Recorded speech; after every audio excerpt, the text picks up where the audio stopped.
So yesterday we have discussed this 32 AD. Now, and you remember that the 15% of cost of new plant and machinery is allowed as deduction.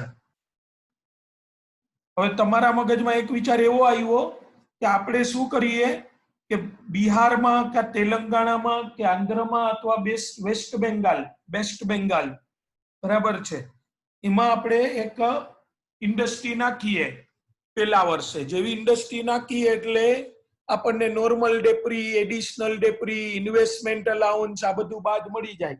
હવે naturally initial યરમાં તો એટલી કમાણી હોય જ નહીં, સમજી શકાય એવી વાત છે કે એમાં એટલી બધી કમાણી ન હોય એટલે આપણને લોસ અથવા અનએબ્ઝોર્બ ડેપ્રી જાય એ આપણે બીજા બિઝનેસ સામે સેટ ઓફ કરી નખાય.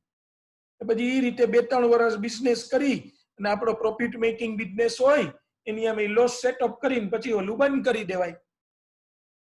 આના માટે આપ્યું તમને ડિડક્શન. આવા સેટિંગ ફોર ચીટિંગ કરવા માટે ત્યાં બેનિફિટ કરી દીધા છે. બરાબર છે. તો શું જોવો જોઈએ in order to ensure that helping hand in order to ensure that the manufacturing unit which are set up by availing this incentive actually contribute to economic growth of this backward area by carrying out the activity of manufacturing for a subsequent period of time. A helping hand કીધું, helping hands નથી કીધું. બરાબર છે. Carrying out the activity of manufacturing for a substantial period of time, a suitable safeguard restricting the transfer of new plant and machinery for a period of 5 years has been provided. Lock-in period. ઘણાના મગજમાં 3 years એવું બેહી ગયું છે ને lock-in. ઈ capital ગેઇનમાં 54 માં આ lock-in છે 5 years. 5 साल तक. બરાબર છે. તમને જરાય રસ નથી જાણવામાં કે 5 વર્ષ સુધી એસેટ ટ્રાન્સફર ન કરી શકાય. તમને પૂરેપૂરું ઇન્ટરેસ્ટ અત્યારે તમારે જાણવું છે કે 5 વર્ષમાં એ એસેટ વેચી નાખે તો આપણે કરીશું લઈ. બરાબર છે. Accordingly provides that if the new plant and machinery acquired and installed જોજો કઈ કરતા નહીં એનો યુઝ થઈ ગયો છે.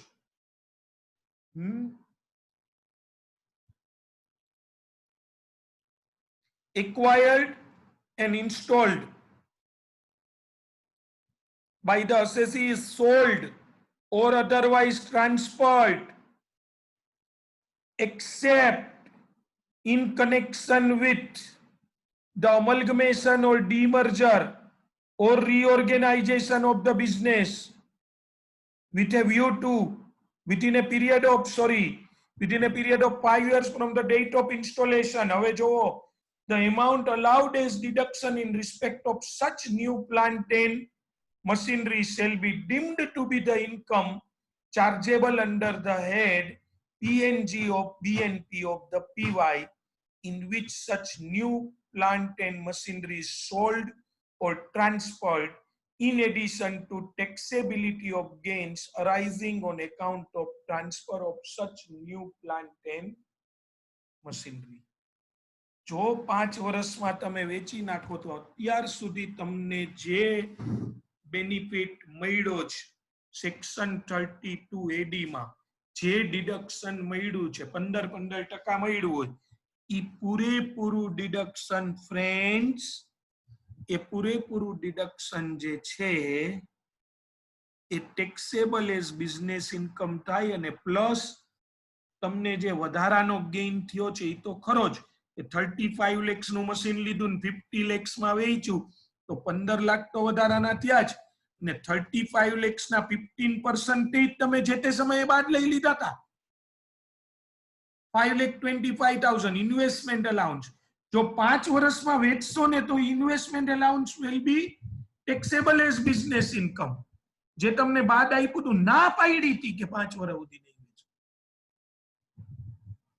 તોય તમે સેલ કરીને 5 yearsમાં તમે જે સેલ કર્યું તમને ના પાડેલી that will be taxable as business income. અને મીનવાઇલમાં મિત્રો ડેપ્રી લેતા લેતા 30 માની લ્યો કે જે અસેટ હતી એની વેલ્યુ ઘટતા ઘટતા 12 lakhs થઈ ગઈ. તમે 50 lakhs વાળી અસેટ સપોઝ લીધી હોય તો 7.5 લાખ રૂપિયા 7,50,000 તમને બાદ મળ્યા હોય, ને પછી એની વેલ્યુ ઘટતા ઘટતા ડેપ્રી લીધો, નોર્મલ ડેપ્રી, એડિશનલ, એ બધું તાતા તાતા સપોઝ 22 lakhs થઈ ગઈ. સાવ ઓછી ન રાખીએ, 22 lakhs. હવે એ તમે પાછું 40 lakhs માં વેચી હશે તો 22 lakhs minus 40 lakhs એટલે તમારો બ્લોક ઓફ અસેટ છે એ સીઝ થઈ ગયો, પૂરું થઈ ગયું, WDV નેગેટિવ થઈ ગઈ. તો ઈ જે થયું તો શોર્ટ ટર્મ કેપિટલ ગેઇન ખરું જ, અને ઓલા 50 lakhs ના 15% તમને બાદ આપ્યા હતા, ઓલો ડેપ્રીમાં બાદ આપ્યું, બાકી જે બાદ આપ્યું હતું 50 ના 15% એ પણ ટેક્સેબલ થઈ જાય. પણ માની લ્યો મિત્રો કે એબીસી લિમિટેડ વેસ્ટ બેંગાલમાં યુનિટ શરૂ કરે છે અને એનું XYZ લિમિટેડમાં મર્જર થઈ જાય છે. એબીસી લિમિટેડનું XYZ લિમિટેડમાં મર્જર થઈ જાય તો all the assets and all the liabilities are transferred. તોય આ એક્ઝેમ્પશન વિથડ્રો થઈ જશે ને, 15% નું ડિડક્શન તો પણ વિથડ્રો થઈ જશે ને. શું કયો છો? ઓકે, ધ્રુવી ના પાડે છે. કેમ? તો કે એમાં ચોખ્ખું લખ્યું જ છે, જો accept 5 years except in connection with helping hand. Sorry નથી જોતો મારે, કારણ કે આપણી મેચ્યોરિટી નથી એટલે and I'll manage.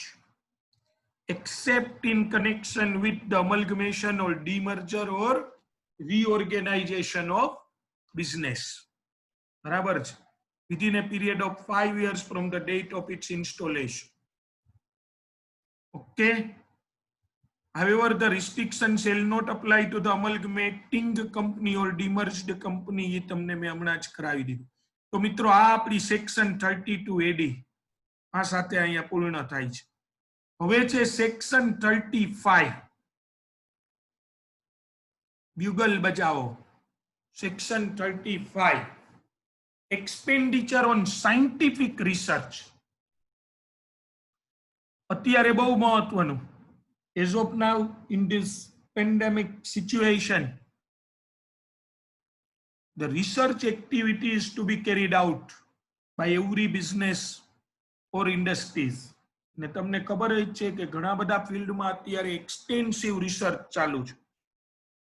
ઘણી બધી નવી, કોઈ સેનિટાઇઝેશન માટેની વસ્તુ બનાવે છે, કોઈ માસ્ક બનાવે છે, કોઈ વેક્સિન, કોઈ ઇમ્યુન કેપેસિટી વધારવાની વાતો છે, બરાબર છે, કોઈ સોશિયલ ડિસ્ટન્સિંગ અમુક ઓલામાં કઈ રીતે મેન્ટેન કરવું એના ઇક્વિપમેન્ટ્સ બનાવે છે. સો દેર આર વેરિયસ, દરેક પોતાના ફિલ્ડ પ્રમાણે રિસર્ચ એક્ટિવિટી ચાલુ છે. મિત્રો રિસર્ચનો જે ખર્ચ કરો એ રિસર્ચ કદાચ સક્સેસફુલ જાય અને ફેલ પણ જાય. રિસર્ચ દેર મે બી સમ સિચ્યુએશન કે રિસર્ચ જે છે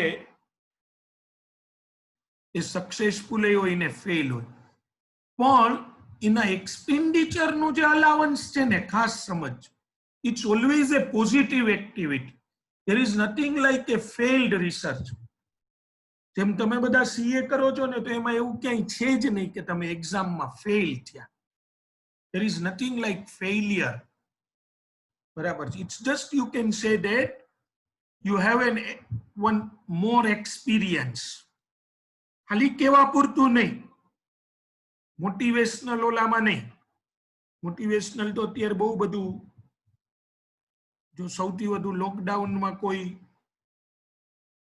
ગ્રોથ થયો હોય તો એ મોટિવેશનલ લેક્ચર્સ, વેબિનાર્સ તમને ખબર જ છે ચાલતા જ હોય છે. એમ નથી. આજે કોઈ પણ જે તમે એ સમજી શકો આના ઉપરથી કે આજે કોઈ પણ કંપની રિસર્ચ કરે છે, they have decided some target. માની લો કે અત્યારની જેટલી ફાર્મા કંપની છે ને એ રિસર્ચ કરતી હશે તો એ બધાનું શું છે કે ભાઈ કોરોનાની વેક્સિન અથવા એની કોઈ મેડિસિન ઇફેક્ટિવ, અને એ પૂરું થયું, બધી ખૂબ તૈયારી કરી, બધા રાત દિવસ કામ કર્યું, બરાબર છે, and then they've developed something, but that is not up to the mark. That particular medicine or vaccine has not worked properly. Do you think that the research is failed? શું તમે એવું સમજો છો કે એનું એ રિસર્ચ ફેલ છે? કરોડો રૂપિયા ખર્ચા, પણ એને તો કાંઈ જે વેક્સિન અથવા ઈ મેડિસિન હતી ને એનાથી કોઈ આમ જેને કહેવાય ને રિમાર્કેબલ ફેર ન પડ્યો. તો મિત્રો તો પણ એ ફેલ તો નથી જ. જો ગવર્મેન્ટ ઇન્કમ ટેક્સમાં એવા રૂલ રાખે કે રિસર્ચ એક્સપેન્ડિચર તો જ બાદ મળશે કે એ રિસર્ચ નું સક્સેસફુલ હોય, બાકી નહીં બાદ મળે. તો તમે વિચાર કરો કે બિઝનેસમેન ની કોઈ એવી ડિઝાયર, એવી ઈચ્છા કે મેન્ટલી એ પ્રિપેર્ડ જ નહીં રહે કે આપણે રિસર્ચ કરીએ. Keeping in this mind, particularly, government has given various benefits for scientific research. ચોક ચોક ચોક ચોક જાઓગે એટલા benefit. Buy one tide, get 3 free. એટલી વાર ચોકવું પડશે.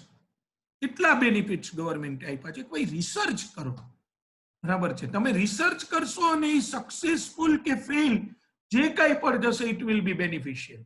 એટલે બિઝનેસમેનને ખર્ચ તરીકે બાદ મળશે મિત્રો, રિસર્ચ એક્સપેન્ડિચર તરીકે બાદ મળશે.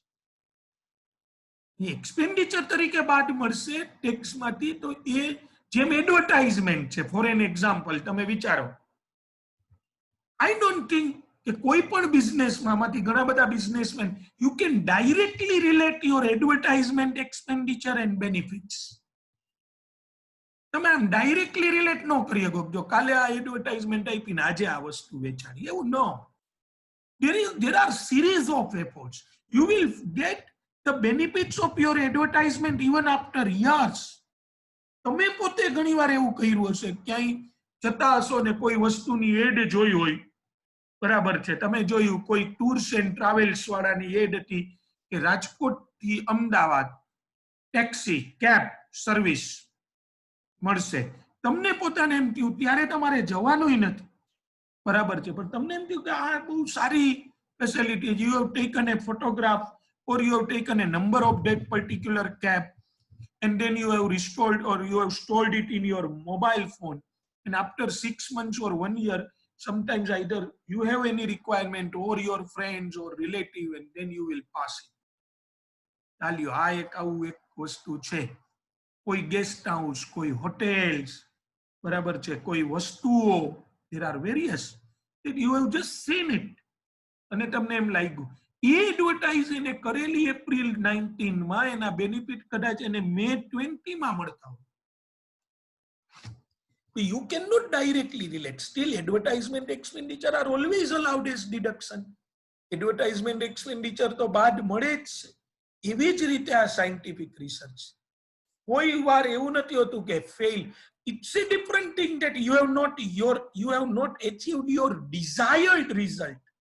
That is another thing. એ તો મિત્રો આપણે સમ ગણવાનું ચાલુ કરીને ત્યારે એમ વિચાર્યું હોય કે આ થઈ જાય, પણ ન થાય. Then we have to improve it. બરાબર છે? એવી જ રીતે રિસર્ચમાં. એટલે તમે જરા જોજો ગવર્મેન્ટે કેવા benefit. With this introduction I want to state expenditure incurred on scientific research. પેલા રેવન્યુ એક્સપેન્ડિચર ક્યાં હોય સાયન્ટિફિક રિસર્ચમાં? મટીરિયલ લીધું હોય રિસર્ચ માટે, પછી એન્જિનિયર્સ રાખ્યા હોય, બરાબર છે, એની સેલેરીઝ ને એ બધું હોય, એને રિલેટેડ ખર્ચા. એની રેવન્યુ એક્સપેન્ડિચર એ બિઝનેસ ઇઝ ઓલરેડી કમેન્સ. તમે સાયન્ટિફિક રિસર્ચ માટે કોઈ પણ ખર્ચો કરો એ બાદ મળે. એની રેવન્યુ એ business is. Not only that, તમારા મગજમાં કોઈ વિચાર ઘણા ટાઈમથી રમતો હતો, તમને એવું થતું હતું કે આવી રીતે એક વસ્તુ ડેવલપ કરવી જોઈએ અને ક્લિક થઈ જશે. આપણે અહીંયા બહુ પોપ્યુલર શબ્દ છે, ક્લિક થઈ ગયું. તમને એમ હતું કે હું આ મારા બિઝનેસમાં આ પ્રોડક્ટ લોન્ચ કરીશ ને તો એ માર્કેટમાં જબરજસ્ત ક્લિક થઈ જશે. તો aggregate expenditure ઇન્કર્ડ within 3 years immediately preceding the date of commencement. તમે વિચારો તો કરો, પ્રી કમેન્સમેન્ટ સાયન્ટિફિક રિસર્ચ, પ્રી કમેન્સમેન્ટ. ધંધો શરૂ કર્યો એ પહેલાના રિસર્ચના ખર્ચાય તમને બાદ મળે છે વિધિન 3 years. પણ તમે એમ કહો કે અમે છેલ્લા 15 વર્ષથી એક પ્રોડક્ટ ડેવલપ કરવાનું વિચારતા હતા ને એની પાછળ અમે એક્સટેન્સિવ ખર્ચો કરતા હતા, 15 વર્ષે હવે ડેવલપ થઈ, બહુ સરસ, છેલ્લા 3 વર્ષના એક્સપેન્ડિચર બાદ મળશે, એની પહેલાના 12 વર્ષના નહીં બાદ મળે. એવરીવન સમજો છો? 3 years પણ મળશે. અને revenue expenditure of business already coming. એક એક્ઝામ્પલ થી સમજાવું.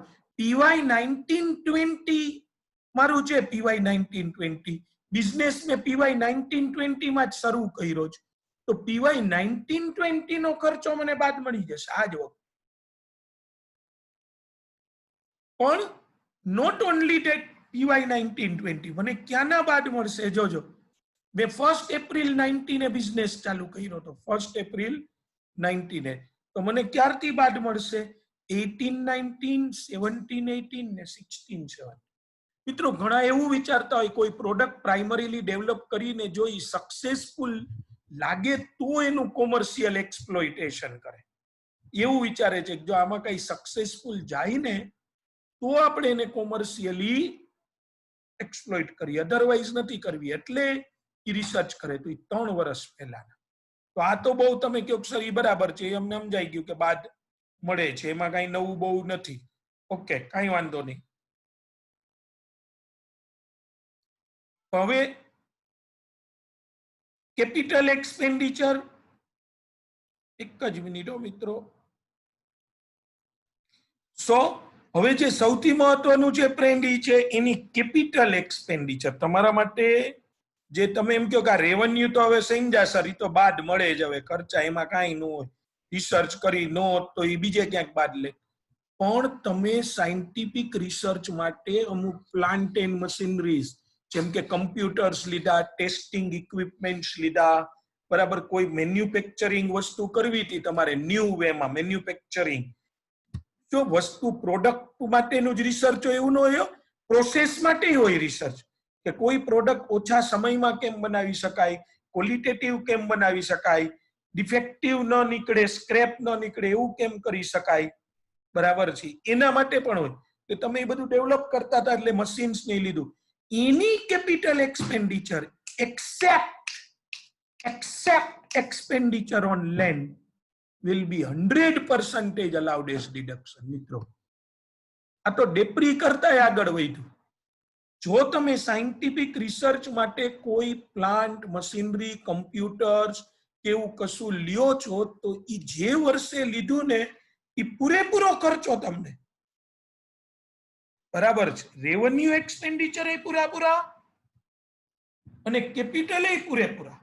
નોટ ઓનલી ધેટ, તમે કહો અમે રિસર્ચ તો છેલ્લા 2-3 વર્ષથી કરીએ છીએ, તો revenue research expenditure incurred within 3 years prior, even તમે 3 વર્ષમાં કોઈ પ્લાન્ટ મશીનરી લીધું હોય તો એ તમને બાદ મળે, એની એક કેપિટલ. ઇવન બિલ્ડિંગ એ બાદ મળે હો મિત્રો, આ તો હું પ્લાન્ટ મશીનરી બોલું છું, એની કેપિટલ, એની કેપિટલ એક્સપેન્ડિચર, એની સમજો છો તમે, એની capital expenditure within 3 years immediately. અચ્છા, 3 years immediately preceding the date of commencement, date shall be allowed in the PY in which the business is commenced. क्या વર્ષે બાદ મળશે મિત્રો? પ્રાયર પીરિયડ ક્યાં વર્ષે બાદ મળે? જેમ પ્રિલિમિનરી એક્સપેન્સીસ હોય એ ક્યાં વર્ષે બાદ મળે? તો કે in the year of commencement or 5 years starting from the year of commencement. ઓલું હાઉસ પ્રોપર્ટી ખબર છે કરતા હતા વન્સ અપોન એ ટાઈમ, એમાં પ્રી કન્સ્ટ્રક્શન પીરિયડ ઇન્ટરેસ્ટ હતું, એ ક્યારથી બાદ મળતું હતું? From the year in which construction is completed. એમ અહીંયા આ કેપિટલ એક્સપેન્ડિચર 3 વર્ષમાં બાદ મળે એવું નથી. શરૂ કર્યો બિઝનેસ એની પહેલાના 3 વર્ષ ના બાદ મળશે. કયા વર્ષે બિઝનેસ શરૂ કર્યો? પણ 3 years જરાક જોવો તો, within 3 years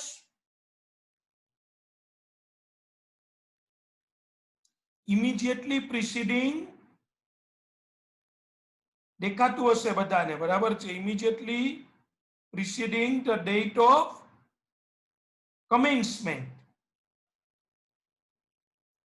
date of commencement એટલે જ એવું રાખ્યું જો કમેન્સમેન્ટ છતાંય તમને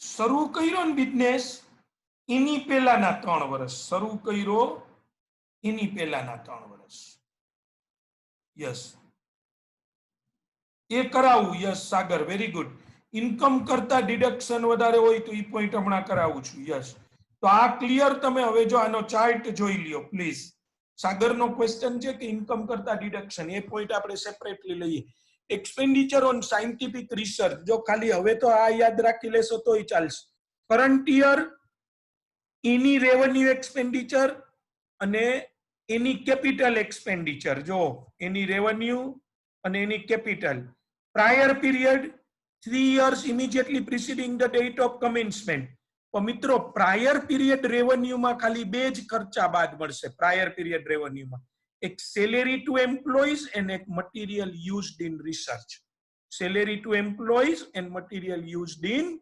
રિસર્ચ કરંટ યરમાં કોઈ પણ બાદ મળશે નવી મીટિંગમાં મળશું કરંટ યરમાં કોઈ પણ પ્રાયર પીરિયડમાં સેલેરી અને મટીરિયલ્સ યુઝડ ઇન રિસર્ચ